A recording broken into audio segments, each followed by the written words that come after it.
पुराणों में कथा आती है, एक ब्राह्मण थे।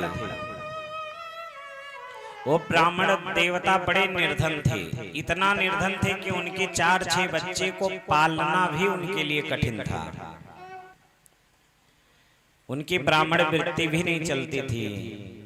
तो उनके मन में आया कि हम ब्राह्मण हैं और ब्राह्मण का एक ही सबसे बड़ी तपस्या होती है गायत्री। तो क्यों ना हम चले गायत्री का पुरस्चरण कर लें और गायत्री की तपस्या करें। माँ गायत्री की प्रसन्नता होगी, माँ गायत्री प्रसन्न होंगी तो हमें जो चाहेंगे हम वो पाएंगे। तो चल पड़े। 24 लाख गायत्री जपने के बाद एक गायत्री का पुरस्चरण होता है। अब ऐसे ऐसे 24 लाख गायत्री उस ब्राह्मण देवता ने कई पुरस्चरण कर डाले, लेकिन माँ गायत्री प्रसन्न नहीं हुई और ना गायत्री माता ने दर्शन दिया, ना इनके धन की कामनाओं की उन्होंने पूर्ति की। पूरा जीवन इनका गायत्री मैया के पुरस्चरण में ही लग गया। बच्चे जैसे तैसे करके अपना जीवन यापन किए, पढ़े लिखे, फिर बड़े हो गए, शादी विवाह हो गई, वो भी अपना कैसे जीवन निर्वाह करने लगे। अब ब्राह्मण देवता पूरा जीवन तो गायत्री की तपस्या में लग गए, अब तो इनका आ गया बुढ़ापा। तो अब ये सोचे कि अब क्या करें, अब तो बच्चे सब अपने अपने काम में व्यस्त हैं, तो चलो अब अंतिम क्षण है, एक बार और गायत्री का पुरस्चरण कर दूं, देखूं तो क्या होगा। तो अंतिम बार आज गायत्री का पुरस्चरण करने वह ब्राह्मण फिर गया। एक गायत्री का पुरस्चरण करने में कम से कम 3-4 साल लग जाते हैं। वह गया, सोचा चलो अंतिम बार एक बार गायत्री मैया का ध्यान करें, पूजा करें।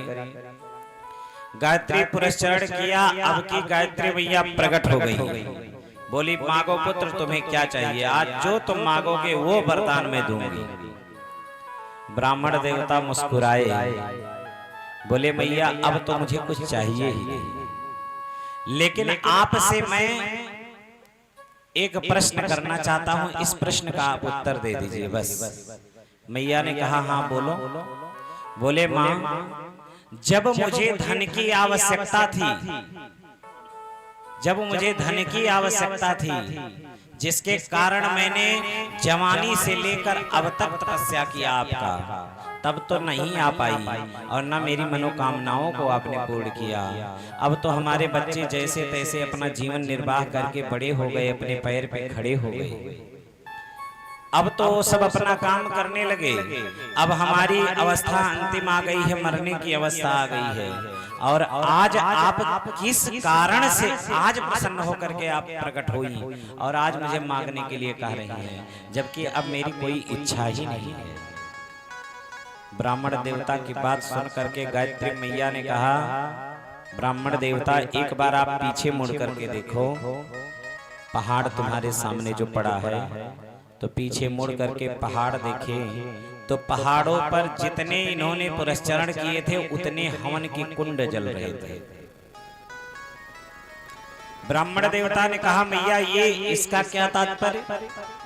बोले इतने जन्म जन्मांतर के जो तुम्हारे पाप थे, निर्धनता के पाप थे, दरिद्रता के पाप थे, वो सारे के सारे पाप तुम्हारे गायत्री के पुरस्चरण के द्वारा सब नष्ट हो गए हैं। अब तुम्हारे सारे पाप समाप्त हो गए हैं। अब जो तुमने पुरस्चरण किया है ना, इस पुरस्चरण का अब तुम्हें फल प्राप्त होगा। तुम बताओ क्या चाहते हो। हम आप भगवान के पास जाते हैं, ताखे में भगवान को बिठाए रहते हैं और 1-2 अगरबत्ती भगवान को दिखाते हैं, थोड़ी सी कपूर जलाते हैं, थोड़ा सा इलायची दाना भोग लगा देते हैं और भगवान से कहते हैं हे भगवान हमारे घर में धन दे दो, संपत्ति दे दो, हमारे बेटा नहीं हो रहा, बेटा हो जाए, हमारा बेटा सुरक्षित रहे, आगे बढ़े, पढ़े लिखे। 1 रुपए का अगरबत्ती जला करके भगवान से करोड़ों की संपत्ति मांगते हैं। कैसे सुलभ हो सकता है। उसके बाद नहीं जब प्राप्त होता है तो भगवान से नाराज हो जाते हैं। अरे तुम्हारे जन्म जन्मांतर का कर्म था, जो तुम्हारे पास धन है, संपत्ति है, बच्चे हैं। अरे इस जन्म में तुमने क्या किया? अगर इस जन्म में भी उसी धन संपत्ति का सिर्फ मालिक बन के बैठे हो और कुछ सत्कर्म नहीं कर रहे, तो अगला जन्म कैसे सुधरेगा? अगले जन्म में तो भी भिखारी बन के ही आना पड़ेगा।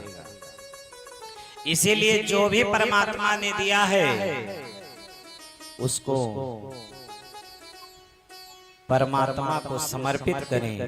जो कुछ यथा योग्य हो भगवान का सत्कार करें।